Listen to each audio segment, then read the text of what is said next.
Hola colegas, sean bienvenidos a la mejor escuela del mundo, el podcast donde exploramos las ideas, reflexiones y visiones de distintos profesionales sobre cómo sería la escuela ideal.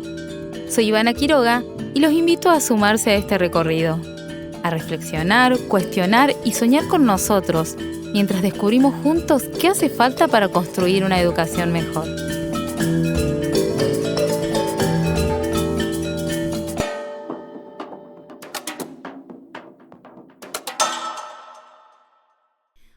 Bueno, bienvenidos a todos. ¿Cómo les va? Estamos en la primera toma, en la primera edición o episodio o sesión de nuestro podcast La Mejor Escuela del Mundo.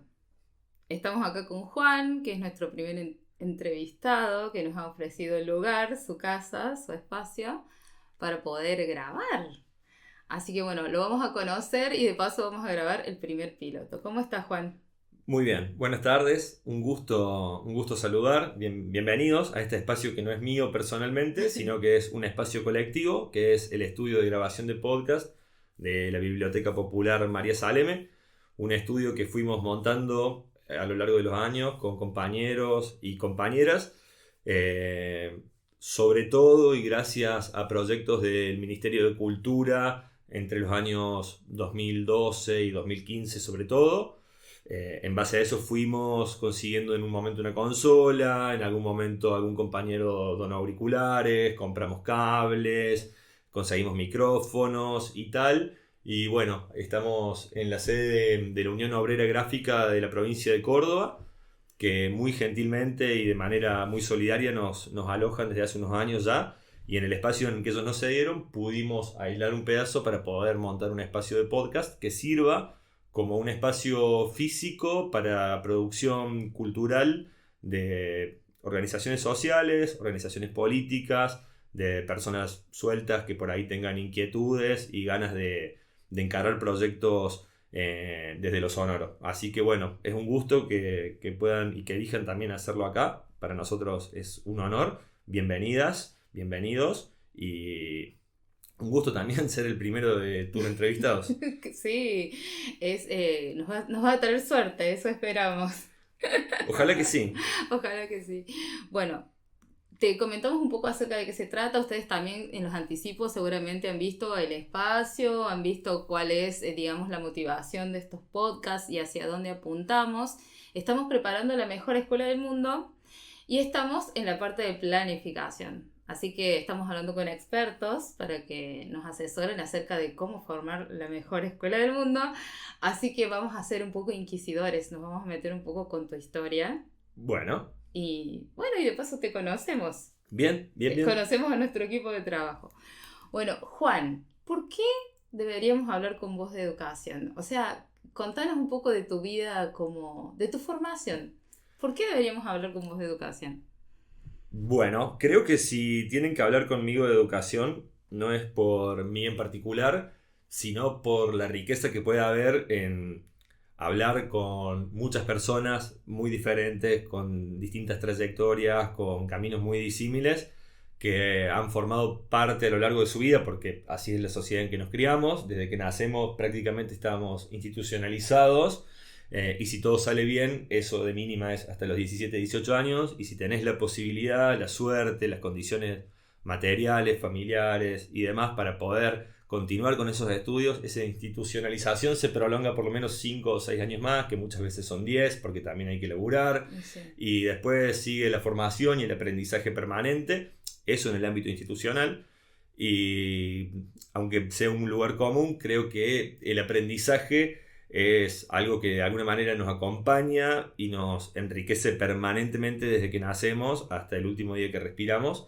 Entonces, ¿por qué hablar conmigo de educación? Conmigo en particular me imagino que por lo mismo que podrías hablar casi con cualquier otra persona, en tanto y en cuanto mi opinión no es la de un experto en educación. Yo no soy docente, aunque sí he formado parte de espacios por ahí informales de formación de jóvenes, sino porque creo que un proyecto educativo que se pretenda transformador tiene que de alguna manera incluir todas las voces que se puedan. Excelente, ¿no? Y esta cuestión de que siempre somos aprendientes y que no necesariamente en la educación formal, Ujú. sino que siempre estamos aprendiendo. Genial. ¿Y cuál es tu formación? Contanos cómo llegaste acá, cuáles son tus intereses, porque este es un proyecto muy particular, la biblioteca y el podcast, y estás acá ad honorem con nosotros, así que nos gustaría saber cuál es tu formación. Mi formación en términos institucionales y formales empezó con la guardería, que cuando me tocó hacerla no era obligatoria, como tampoco era obligatorio el jardín de 4. Eh, a los 3 años empecé con la guardería, después fui a una escuela pública municipal de acá de la ciudad de Córdoba, Rafaela Sánchez de Caldelari. Después hice la secundaria también en una escuela pública, en una preuniversitaria, en la Escuela Superior de Comercio Manuel Belgrano. Después estudié comunicación social en la Universidad Nacional de Córdoba y tuve un paso fugaz y poco fructífero en términos materiales por la carrera de filosofía. Eh, Eso en términos más formales, y después en términos más informales y en relación con lo que te contaba antes, siempre tuve inquietud por el conocimiento y el aprendizaje, siempre me gustó mucho la lectura, formar parte de espacios de aprendizaje más colectivo, de debate, de discusión, siempre y por lo general en temas, cuando la cosa es informal, uno en general se vuelca a aquellas cosas que conforman como intereses por ahí más genuinos para uno mismo. Ujú. Eh, y de alguna manera recalar en la biblioteca desde hace muchísimos años tiene que ver con eso, con procesos de construcción social, política, cultural, espacios de militancia a los que yo pertenecía hace ya casi 20 años, Ujú. y a partir de los cuales empezamos a articular actividades políticas y culturales muy concretas con esta biblioteca, con la Biblioteca Popular María Saleme, con la cual empezamos a tener cada vez más vínculo, y hoy hay un grupo de compañeros y compañeras que estamos laburando, poniendo el lomo en la biblioteca desde hace ya más de 10 años. Bien, excelente. Y la biblioteca es un espacio muy, digamos, no solamente por lo que físicamente es y por su función, digamos, útil, entre comillas, sino por lo que significa la biblioteca, ¿no? El encuentro con el saber, el encuentro con el espacio tranquilo, el espacio de aprender. ¿Cómo ves la función de la biblioteca en el siglo XXI, en esta era de la información que estamos, de ChatGPT? ¿Cómo lo ves? ¿Qué te parece?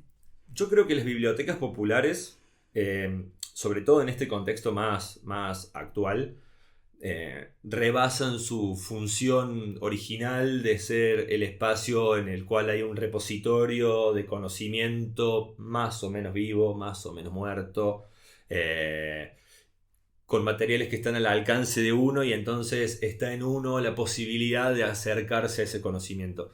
Nosotros creemos que las bibliotecas, si bien nunca van a dejar de cumplir su función originaria, que tiene que ver con la circulación de materiales, con la de armar catálogos que puedan ser puestos a disposición para que esa sociedad o ese grupito, ese fragmento de la sociedad a la que uno más o menos apunta con sus actividades y con su espacio, puedan encontrarse. Creemos que la biblioteca también debe cumplir un rol más bien activo y más bien creador en torno a la cultura, en torno a la política entendida como la acción pública colectiva. Y en ese sentido es que para nosotros, por ejemplo, que la Biblioteca Popular María Saleme tenga, además de un hermoso catálogo, que después charlaremos en particular si querés, que además de ese hermoso catálogo tengamos espacios de formación en torno a la música, en torno al cine, en torno a la poesía, a la propia escritura, en torno a la posibilidad de pensar de manera conjunta distintas obras que consideramos que pueden ser relevantes porque son producto de la cultura de Córdoba Ujú. o producto de la cultura militante política de la República Argentina en diversos contextos. Para nosotros, en fin, la biblioteca no puede ser solo un espacio de préstamo de libros. No creemos que haya un conocimiento que esté ahí intacto y latente para que uno venga a sumergirse y entonces luego de la experiencia en la biblioteca uno sea una mejor persona o una persona más formada. Sí creemos que hay condiciones materiales y físicas que son necesarias y que esas son las que nosotros como espacio tenemos que sostener, y ese espacio tiene que ser abierto. Y cuando decimos abierto es abierto a la comunidad, abierto al debate, abierto a que vengan personas que no necesariamente piensen lo mismo que puedo pensar yo o alguna de las compañeras o compañeros de acá, que tenemos 1000 formas de ver el mundo distintas. Bueno, no, mil no, porque no somos tantos, pero sí tenemos un montón de cosas en común y un montón de cosas que nos hacen particulares y distintos. Y eso para nosotros nunca fue un impedimento ni una imposibilidad. Entonces, en síntesis, ¿qué es lo importante para nosotros que hoy pueda ser una biblioteca? Tiene que ver con eso, con constituirse como un espacio abierto que reciba a la gente, que tenga la capacidad de encontrar inquietudes que están dando vueltas por ahí y que puedan esas inquietudes materializarse o canalizarse, ya sea porque la biblioteca pueda proveer de un espacio físico, de una serie de cuestiones técnicas mínimas para resolver, por ejemplo, la grabación de un podcast o, no sé, la realización de un taller de cine, de un espacio de debate, de un espacio de escritura creativa, de un espacio de lectura también y de reflexión. Pensando también en que quizás el público ideal no somos solamente nosotros, ni la gente de nuestra edad, ni de nuestro barrio, ni que piensa como nosotros, sino verdaderamente un espacio abierto a la comunidad. Y cuando digo la comunidad me refiero a trabajadores, estudiantes, juventudes en general, infancias, Sí, jubilados y somos jubiladas. testigos de eso porque hemos pedido el espacio y se nos ha interrogado de ninguna manera, ni tampoco se nos ha limitado de ninguna manera hacia el proyecto, hacia lo que queríamos hacer, entonces estamos muy agradecidos. Eh, Estamos, por supuesto, hablamos de la era de la información. Muchas veces cuando hay un cambio tecnológico muy grande, se compara esta era de la información con la revolución industrial o la revolución francesa. A esa magnitud se le está atribuyendo a esta revolución. Y siempre cuando hay un cambio de tecnología se piensa que lo anterior puede llegar a ser obsoleto y puede dejar de usarse completamente. Sin embargo, vemos que tecnologías como la radio o el disco, inclusive los cassettes, últimamente he visto que se están usando como un fetiche, ¿no? Cultural.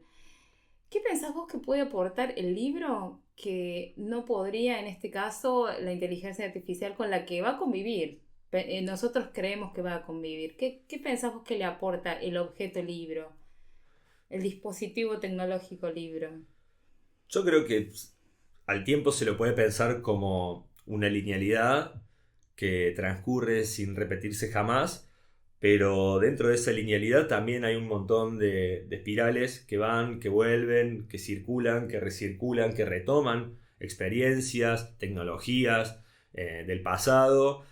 Y entonces por ahí siempre con el diario del lunes es muy fácil hablar sobre lo caduco que puede estar la radio o lo perimida que puede estar la televisión de aire y demás. Creo que asistimos a una época de cambios súper acelerados, eh, pero no sé si las personas que escucharon una transmisión de radio por primera vez hace 100 años también no sentían que estaban transitando por un periodo más o menos particular. Creo que es muy difícil pronosticar. Creo que lo que tenemos que hacer en torno a eso, a ver, quizás pensar en pronósticos que nos permitan buscar las mejores maneras de organizarnos, de encontrarnos, de crear los espacios y los medios, pero no pensar en la posibilidad de pronosticar para poder después decir yo tenía razón en que esto iba a ser así y que no iba a ser así.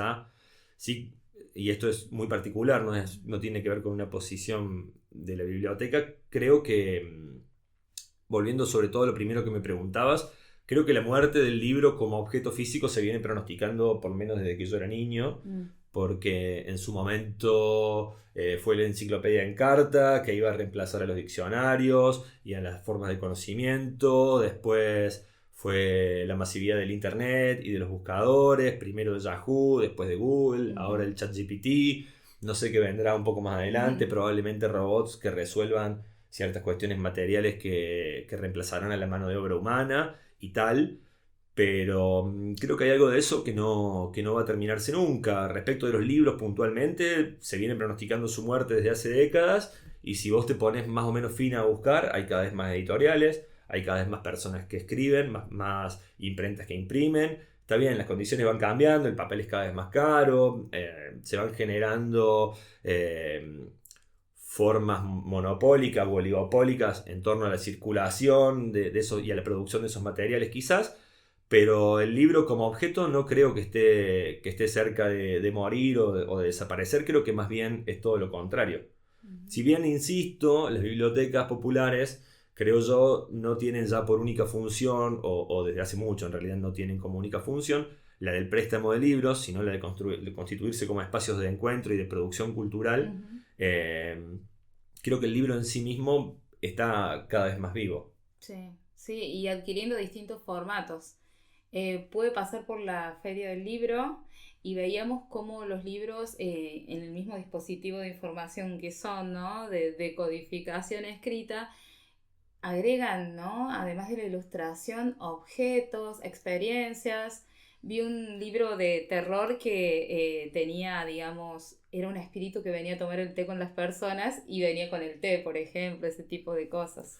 Sí, creo que hay cosas que tienen el soporte papel o el objeto libro que son irreemplazables, pero también tienen mucho de subjetivo eso. Yo te puedo contar por qué para mí es irreemplazable. Yo te puedo decir por qué en tal libro sé que la cita que yo busco está de la mitad para atrás y por qué está en una página impar, porque en mi experiencia visual y de reconstrucción yo sé que está ahí. Claro. Y lo voy a encontrar rayado. Y cada vez que lo abra, esa nueva mancha de mate o lo que sea, ¿me entendés? Va a hablar de alguna manera de cuántas veces ese texto fue leído y releído y tal, pero no deja de ser una experiencia subjetiva. Creo que por ahí un poco en relación a lo que te decía antes, creo que hay mucha gente que en este tiempo de inmediatez está súper ansiosa por pronosticar cosas buenas, cosas malas, entonces todo el tiempo estamos con van a desaparecer las labores manuales, va a morir el libro, se terminó la radio. Claro, y vemos que no, estamos y en acá. realidad no, la radio se va transformando, hoy hay streaming, pero bueno, qué sé yo, mucho de eso tiene que ver con las condiciones de producción y de circulación y con la posibilidad de acceso de esos públicos que consumen.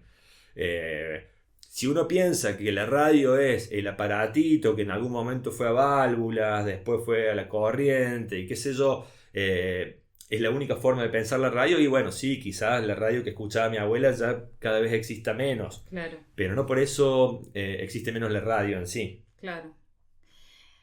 Hablamos de libros y tenemos que irnos hacia la educación, al proceso de enseñanza y aprendizaje. Libros de niños. ¿Te acordás cuál fue el primer libro que leíste? O que leíste en el cole mejor. ¿Cuál fue o un manual? Viste que los manuales nos marcan mucho la cabeza, ¿no? Acerca de cómo aprendimos las cosas, cómo aprendimos el mundo. Mira, recuerdo en torno a libros de niño, me gustaba. Yo vengo de una familia en la que por suerte la lectura era algo que se disfrutaba. Entonces había libros para grandes, estoy haciendo comillas porque es un podcast, claro. Y libros para niños, no se decía niñes en ese momento. O infancias. O infancia tampoco se utilizaba eso. Pero sí recuerdo que en mi casa teníamos unos libros que eran azules, rojos, naranjas, grandes, de tapas duras, que se llamaban 100 cuentos. Mira. Y cada uno de esos volúmenes traía un montón de historias, algunas que se sacaban de Las Mil y Una Noches, otras por ahí de cuentos clásicos ingleses o de leyendas originarias latinoamericanas.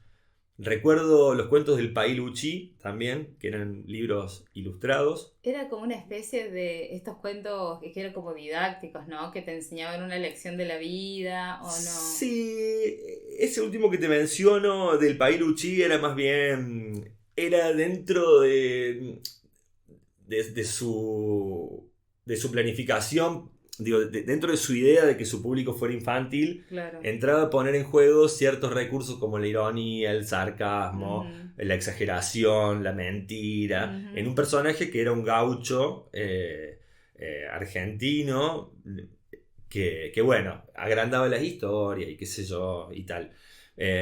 Recuerdo algunas versiones ilustradas también de libros de Mark Twain que había en mi casa. Y después, como de libros en la escuela, recuerdo el primero que me pareció maravilloso y que me hizo empezar a agarrar como otro amor por la lectura, porque ya eran libros de texto, fueron algunos de Elsa Bornemann. Sí. El niño envuelto, una chica y un muchacho, ¿Era bueno, narrativa? Porque ella tiene poesía también. sí, era todo narrativa, eran novelas cortas. Claro. Novelas breves, después alguna de Pedro Orgambide también, bueno, Ujú. materiales muy de formación escolar para niños y preadolescentes. Y después, bueno, qué sé yo, una búsqueda en mi casa, como te decía, había libros, había muchos libros, entonces, bueno, y también por la influencia de escuchar hablar a tus viejos, a sus amigos, tus tíos, tus tías, qué sé yo. No sé, de chico me hacía el que leía poesía, que yo encontraba los libros de Neruda de Residencia en la Tierra, que es como toda esa parte más vanguardista del tipo, viste, como Walking Around, esos poemas medio raros, y Claro. los leía, capaz que no entendía un poco, pero lo disfrutaba Claro. Pero los mucho. grandes disfrutan muchísimo de eso a Lo veces. disfrutaba, yo como niño lo disfrutaba mucho, y todavía me acuerdo de alguna de esas frases, sucede que me canso de ser hombre, y qué sé yo, imagínate los 10, 11 años. Y después la gauchesca también en su momento me gustó mucho. Recuerdo que me conmovió muchísimo Don Segundo Sombra cuando la leí por primera vez. Ujú. Eh, y también fue un paso más en esto de ratificar el gusto y el amor por la lectura. Y después, bueno, empieza. Yo siempre leí de manera muy desordenada, no dije, bueno, no, hay que empezar a leer sí o sí los clásicos y después leer a las vanguardias y después leer a tal. Mi lectura siempre fue como muy, qué sé yo, me enganchaba con un autor y capaz que leía toda la ¿Veías obra. tele? Da la sensación que no veíamos mucho tele, porque ahora es internet y la compu y la notebook y el celu, pero en esa época la tele era el enemigo, digamos. En realidad no era el enemigo, en mi caso era algo un poco inaccesible, yo no veía tele porque no teníamos cable. Ahora cuando íbamos a la casa de mi tía abuela, que vivía al lado, perdón, íbamos a la casa de mi abuela, que vivía al lado de su hermana, mi tía abuela, que tenía cable, Claro, eh, nos quedaban los ojos llorosos de mirar televisión. claro, Solo que no vivía en Córdoba, entonces era una experiencia que nos tocaba cada tanto, pero sí, sí, la tele me encantaba, los dibujitos me encantaban de niño. Y de claro. grande también, pero... Bueno, ahí tenemos una de las ventajas de los libros, ¿no? Wireless, digamos. Sí, sí. Alta cultura y wireless, digamos. Bueno, y docentes que recuerdes de... Esto no es terapia, señoras y señores, No. pero... Don't cry, please. Ah, no. Docentes que recuerdes, no por cuestiones positivas, o que recuerdes que vos crees que haya sido una gran influencia y por qué. Em, Recuerdo que en todos los procesos de escolarización tuve docentes que me resultaron personas sumamente interesantes de las que aprendí mucho y creo que muchas de las cosas que aprendí de ellos fueron fichas que me terminaron de caer años después. Por ejemplo, yo iba a un jardín que tenía una orientación súper artística y, y de esa experiencia me quedaron algunos aprendizajes en torno a la plástica, algunas inquietudes por el dibujo, por conocer cuestiones muy básicas que tienen que ver con el descubrimiento del mundo. Después sí recuerdo el contraste entre algunas maestras de la primaria, entre el laissez-faire más absoluto y la disciplina más estricta, como de alguna manera cada una de esas personas, quizás la que en ese momento parecía como la señorita más complicada o la vieja más chota, para decirlo en En palabras de cordobés. aquel momento, además como las pensaba yo en ese momento, creo que con el tiempo fueron quizás personas de las que yo recuerdo aprendizajes puntuales. Y después en el proceso de la secundaria, donde creo que también uno de alguna manera empieza como a descubrir un poquito más cuáles son sus inquietudes y sus intereses más legítimos, sí tengo marcadas 3 4 personas, de las cuales no voy a decir el nombre, Ok. pero sí tengo marcadas 3 4 personas que creo que me enseñaron un montón de cosas. No por lo que nos ofrecían en sus programas de estudio, sino por cómo nos fueron abriendo la mirada para quizás bien o mal llegar o empezar en eso que para uno tenía que ver con aprender a pensar, digamos. A tener confianza en el criterio propio, a tener confianza en la propia inquietud y en las propias motivaciones, siempre por supuesto a partir de descubrimientos que eran más bien propiciados Claro. ¿Y pero que vos también... te acordás más o menos qué actividades o qué tareas, o obviamente sin decir nombres, o qué acciones o qué tareas, o cómo sentís vos que lo lograban?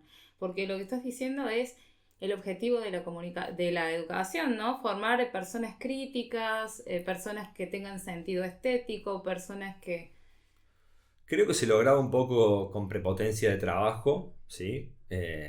Con dedicación y Una dedicación que exigían, digamos. una dedicación que exigían, pero que también ponían, Bien. porque uno por ahí podía contrastar un poco entre la experiencia de lo que había sido tener clases con una persona y tener clases con esta otra, que, qué sé yo, profes que por ahí veían que vos tenías un interés por algún tema y entonces a la semana siguiente podían llegar con 4 o 5 libros para prestarnos a todos quienes éramos sus alumnos, sin estar exigiendo jamás la devolución. De hecho, hace muy poco tiempo encontré dando vueltas algunos libros que me había prestado años atrás un profe, del que tenía unos recuerdos hermosos, porque además, bueno, de grande nos encontramos militando en espacios no en los mismos, pero sí encontrándonos eh, inquietados por las mismas cuestiones. Así que bueno, fue un lindo encuentro porque fue, che, loco, mirá lo que encontré acá. ¿Te acordás cuando me prestaste este libro? Claro. Te lo vengo a devolver y a Eso traerte de esto, qué sé yo, ser y volver a como actualizar. docente es la tiza de oro, como decimos. Ujú. No tiene pago eso. Y después también creo que fuera de los espacios formales, también uno tiene aprendizaje sin caer en los lugares comunes de lo que me dijo mi viejo y qué sé yo, ¿viste? Mm, Pero uno va cruzándose gente en el camino, porque muchas veces por ahí tu viejo es una cosa, pero el padre de un amigo es otra. Y quizás para tu amigo es lo mismo que para vos con tu viejo, claro. pero en ese vínculo medio tangencial que construís con esas otras personas, Ujú. también vas reconstruyendo formas de pensar, que tienen que ver con épocas, con inquietudes de época, con intereses de época y tal. Eh, pero bueno, creo que en cada momento tuve personas que fueron marcando mis intereses, mis inquietudes y de las cuales hoy tengo recuerdos realmente muy bellos. Contanos, vos decís que no tenés experiencia docente, pero no se nota. No tengo experiencia docente formal. Sí formé parte durante muchos años de los proyectos de los centros de actividades juveniles, Ujú. con compañeros que, bueno, después terminamos encontrándonos en la biblioteca, pero sí durante varios años hicimos talleres de radio, en una escuela en el barrio Ciudad Obispo en Yareli, o con varias generaciones de pibes y pibas, con los que, bueno, organizábamos más o menos la producción, la operación. Entonces tenía mucho que ver con armar equipos. Teníamos una consola, esta no sale, pero bastante parecida a esta. Entonces, con 3 o 4 de esos pibes era puntualmente aprender a manejar la parte más técnica, operar eso, de resolver, de soldar cables. Ujú. Con otros pensar más en la producción y en los tiempos de ejecución de eso, alguien que supiera más ir editando, porque además había un contexto en el que había netbooks que tenían ellos mismos, a los que les podíamos instalar O programas sea que fue para... hace poco tiempo, fue hace menos de 10 años. No, más de 10 años. Ponele que ¿Sí? haya sido en el proceso 2012, 2015, 2010, 2015, porque también antes de formar parte más fija de ese equipo de laburo que habíamos armado con un grupo de gente que estuvimos siempre en el mismo barrio, pero con varias generaciones de esos pibes, eh, varios años antes iba a cubrir a otro profe, que era el profe del taller de radio, que faltaba bastante, la verdad, bastante faltaba, y los pibes siempre se quedaban esperándolo, una cosa terrible. Y en algunas situaciones particulares yo fui a darle una mano a ese grupo de laburo para actos en la escuela y qué sé yo, y ahí nos conocimos con el grupo de chicos, de estudiantes, digamos, y bueno, ya se empezó el proceso de laburo y duró hasta que, mientras hubo CAJ, digamos, que fue hasta diciembre de 2015. Es una buenísima experiencia docente y muy sobre la práctica, ¿no? Sí, también en espacios extracurriculares, entonces con un vínculo en el que yo de alguna manera era el docente, pero no lo era. Ujú. Yo no estaba asociado de alguna manera a la autoridad del aula, porque además nuestros espacios y nuestros momentos de trabajo tenían que ver con algo que estaba en la escuela, pero no formaba parte de la de currícula. la educación formal curricular. Claro. Entonces siempre el vínculo era otro. Para nosotros creo que fue una experiencia muy linda, para los pibes creo que también, porque estuvimos un montón de años haciéndolo y nunca faltaban ni ellos ni nosotros, entonces se ve que bastante bien la pasábamos. Me llama la atención esto que observás de el profe no venía y para los chicos era terrible. Yo noto que pasa el tiempo y muchas veces los docentes sentimos que nuestra labor no es valorada, inclusive por los adultos en una familia, pero seguimos siendo importantes y se sigue prestando atención a lo que decimos, así estamos y no estamos.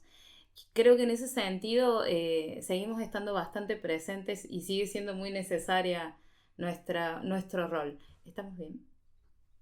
Bien.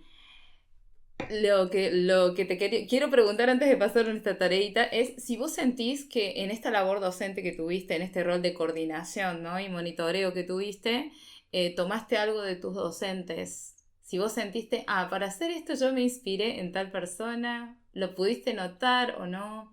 ¿O cuáles fueron tus estrategias? Sí, por supuesto, creo que hubo influencias ahí de gente que después yo por lo menos terminé poniendo en práctica. No sé si podría reconstruir todas, pero sí hay algunas que se me vienen a la cabeza y que tienen que ver con lo siguiente, porque uno ya había empezado, a partir de sus inquietudes, a tener como una formación más específica en cuestiones por ahí pedagógicas, por ahí políticas, por ahí históricas.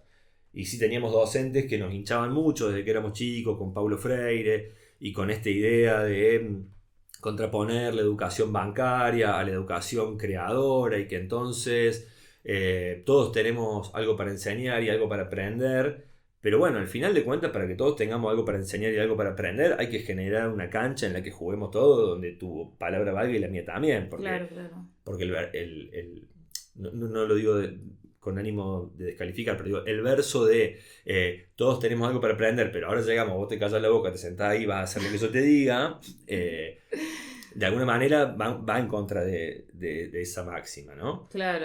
Entonces, para nosotros también tenía como importante era importante el desafío de poder generar cuestiones y temas en los que todos tengamos algo para enseñar y algo para aprender. Porque si yo voy y lo único que vamos a ver es cómo se opera esta consola, seguramente yo voy a tener mucha más herramienta que un pibe de 14 años que nunca tocó una consola de sonido. Claro, claro. Ahora, si a manejar esta consola le vamos a dar el sentido de que vale la pena manejarla en tanto y en cuanto tengamos algo importante para decir en torno a cuestiones que, bueno, por ahí vamos sondeando, vamos definiendo de manera colectiva y qué sé yo, me parece que se va construyendo de otra manera y también generando como cierta autonomía. No sé, los equipos siempre quedaban guardados ahí y cuando llegaba el momento de armar era, che, porfa, armate vos esto, así vamos produciendo nosotros lo otro. Entonces tiene que ver con confiar. Claro. Y después sí, en esos espacios extracurriculares, para mí una cosa que fue muy importante, que tenía que ver con aprendizajes que había tenido en mi vida,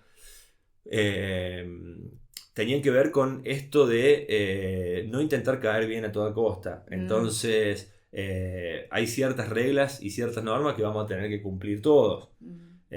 Porque por ahí son pibes re chicos que tienen, no sé, 13, 14 años y empiezan a tener sus primeras experiencias con marihuana o con alcohol o con cocaína. Y entonces uno también ahí tiene que tener un rol como mucho más fuerte y para mí está re mal que vos seas el piola que le digas, che, no, mirá, fumate un porro, que no pasa nada. Tampoco hablarle como si fuera la abuela, pero sí marcar una distancia en eso, marcar que hay cosas que no están bien y que no va a estar todo bien con que vos las hagas, porque no te quiero caer bien a cualquier precio, sino que yo tengo que tratar de mantener mínimamente una serie de acuerdos que tienen que ver con el que venimos a laburar, a respetarnos y qué sé yo. Claro, porque contrariamente con lo que uno cree, al adolescente le da seguridad saber que uno es un adulto, porque sabiendo uno quién es, él sabe, el adolescente soy yo, el que está en la búsqueda soy yo. Claro. Eso es tremendo. Bueno, te invito a jugar un poco, bueno. Así sacamos un poco de historias. Bueno, esta instancia, este momento del programa o de la sesión va a ser para proponerte una tarea que hacíamos en la primaria y o jardín. La idea es ver cómo la resolvemos. Porque, ¿qué pasa? Nosotros le pedimos a los chicos que lo hagan. Hay que ver si podemos hacerlo nosotros, ¿no? Bien. Así que bueno, te tocó redacción La Vaca. Epa. 10-15 líneas. ¿10-15 líneas? ¿Te animás o es un montón? ¿Y cómo hacemos? ¿Las escribo acá en mi puño y letra? ¿Sí? ¿Te animás? ¿Sí? No ChatGPT, ¿no? Bueno, no que ChatGPT. Tómate tu tiempo. ¿Y que seguimos ¿Sí? grabando? ¿Vos qué decís? Sí, yo digo que sí, no importa. Bueno, porque a ver, quiero que vea el proceso. No te pongas nervioso, pero todos estamos esperando la respuesta.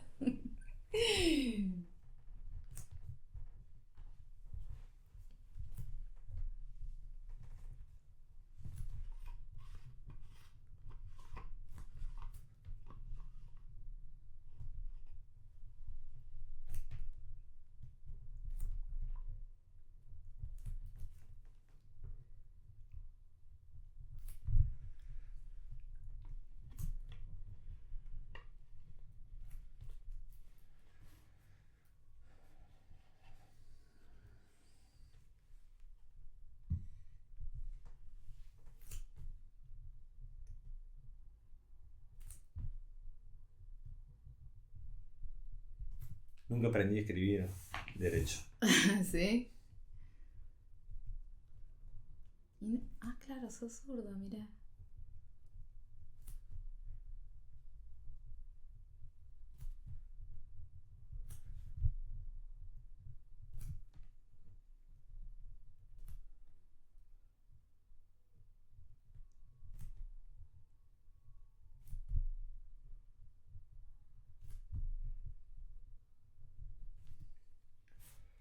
Donde quieras. No lo fuerces. No fuerces el arte.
La dejamos ahí. ¿Listo? Sí, Bueno, porque me si va no. a tocar ser la vieja. Porque si no me va a tocar me ser la voy vieja de enroscando y lengua. no voy a terminar más. El filósofo escribiéndose en La Vaca. ¿Con quién me vengo a meter yo? No, tengo un descaro tremendo. A ver, va a salir la profe de lengua. La vieja de lengua. Dice: ¿alguna vez te miró una vaca de frente? Se preguntaba mi abuelo. No, Miguel abuelo. Miguel abuelo. Mi abuelo. Ahí. A poco de palabras. Y con el paso del tiempo, la mirada de la vaca es también la mirada de todas las vacas que nacen y crecen para morir al poco tiempo. Solo para que nosotros... Solo para que nos vistamos y alimentemos. Nos vistamos y comamos. Sí, comamos. Puse en vez de una... Esa mirada, la incomprensión de lo que viene, debería hacernos reflexionar. Ajá, muy bien, ¿eh? ¿Soy muy vegetariano? Bien. No. No, muy bueno más, le vamos a poner. Un montón. Porque corta las palabras y porque 2, 3, 4, 5, 6, 7, 8. Bueno, me toca ponerme la gorra, o sea, soy la vieja de lengua. Podría haber sido una composición más larga también. Bueno, ahora quiero que la leas vos, porque vos sos el papá del texto y... Bueno. ¿Alguna vez te miró una vaca de frente?, se preguntaba Miguel abuelo. Y con el paso del tiempo, la mirada de esa vaca es también la mirada de todas las vacas, que nacen y crecen para morir al poco tiempo, solo para que nos vistamos y alimentemos. Esa mirada, la incomprensión de lo que viene, debería hacernos reflexionar un poco. Tremendo. Sí, es muy como un manifiesto de Sí, vegetarianismo. parece que no usara ropa que viene de animales o que no comiera carne y no, nada que ver. Pero bueno, qué sé yo. En algún No, momento tenemos que pensar en eso también, creo. y bueno, viste que el Tenemos que tema. pensar, digo yo, tengo que pensar, el mundo piensa en eso Tenemos desde que. hace un montón. Sí. Mientras sea con conciencia, ¿no? Con conciencia de lo que estamos haciendo. Bueno, para terminar, bueno, desde ya te agradecemos muchísimo el espacio, el tiempo, que hayas puesto tus talentos hacia nuestro proyecto, muy agradecidos. Y la pregunta final es, no hay límites de recursos, ni de infraestructura, ni de poder, ni de espacios privados. No hay limitaciones de ningún tipo. ¿Cómo harías vos la mejor escuela del mundo? ¿Cómo sería la mejor escuela del mundo? No es necesario que me respondas inmediatamente porque es una pregunta. Quizás podemos partir, y de paso te doy tiempo para que pienses, quizás podríamos partir pensando en la escuela que ya existe, ¿no? En las cosas que. Porque se dice, bueno, la escuela es una institución que no va acorde a los tiempos que corren, se supone que debe formar ciudadanos y trabajadores y los trabajos no son los que existían, la sociedad, el mundo, el medio ambiente no es el mismo, las relaciones humanas inclusive. Entonces nos cuestionamos cuál es el rol de la escuela, de la educación formal, es uno de los motivos de este espacio. ¿Cómo harías vos? ¿O qué cambiarías? Quizás agregar materias. ¿Cómo sería para vos la mejor escuela del mundo? ¿Qué cambiarías? La verdad, creo que no voy a poder responder esa pregunta. Creo que sí podría, no sé, puntear algunas cosas que me parece que en una escuela que no sé si sería el ideal, pero que sí estaría bueno que los pibes puedan experimentar, sería una escuela que trate sobre todo, a ver, yo creo que la escuela tiene por principal función enseñarle a las personas a socializar en el mundo, aprender a respetar, aprender a escuchar, aprender a resolver con el propio criterio situaciones que muchas veces se ven reflejadas en planes de estudio, pero que en realidad son la excusa para que vos aprendas a hacer cosas que tienen que ver un poco más con la vida cotidiana, digamos. Uh-huh. Eh, no sé, creo que hay un montón de cosas que son básicas y que está bueno que se aprenden en la escuela. Después uno no sabe muy bien para qué necesita saber qué es un electrón de valencia o por qué el debe y el haber tienen que dar iguales y qué sé yo. Estaría buenísimo que exista un mundo en el que las herramientas que te brinde la escuela sean herramientas que te permitan desenvolverte en el mundo del trabajo, en el mundo de la vida y demás. Creo que una escuela ideal debería promover muchísimo el deporte, debería promover muchísimo las relaciones cordiales.